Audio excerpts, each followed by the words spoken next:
శ్రీమాత్రే నమః. ఓం శ్రీ గురుభ్యో నమః. ఓం గం గణపతయే నమః.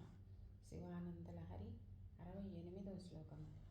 అమితముదమృతం ముహుర్దుహం తీం విమలభవత్పదగోష్ఠమావసంతీం సదయ పశుపతే సుపుణ్యపాకాం మమ పరిపాలయ భక్తిధేనుమేకాం. శంకర, సదాశివ, నా భక్తి అనేటువంటి ఆవుని నువ్వు ఎల్లవేళలా రక్షించు శంకర. భక్తి స్థిరమయ్యేటట్టుగా నన్ను రక్షించు. ఆనందముతో కూడినటువంటి ఆవు పాలను పిదికేటువంటి నా భక్తి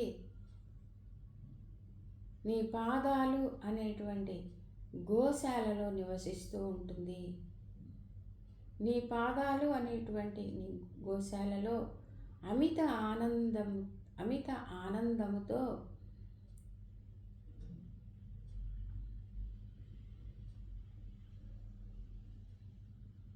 పాలను పిదుగుతూ ఉన్నది. పుణ్యముతో కూడినటువంటిది, మోక్షాన్ని ఇచ్చేటువంటిది అయినటువంటి నా భక్తి అనేటువంటి ఆవును నువ్వు సర్వదా సర్వకాల సర్వావస్థలయందు కూడా రక్షించు శంకర. ఎల్లవేళలా నీ పాదాల వద్దే నా భక్తి అనేటువంటి గోవు నివసిస్తూ ఉండాలని దీవించు శంకర. దయామయ. శ్రీమాత్రే నమః.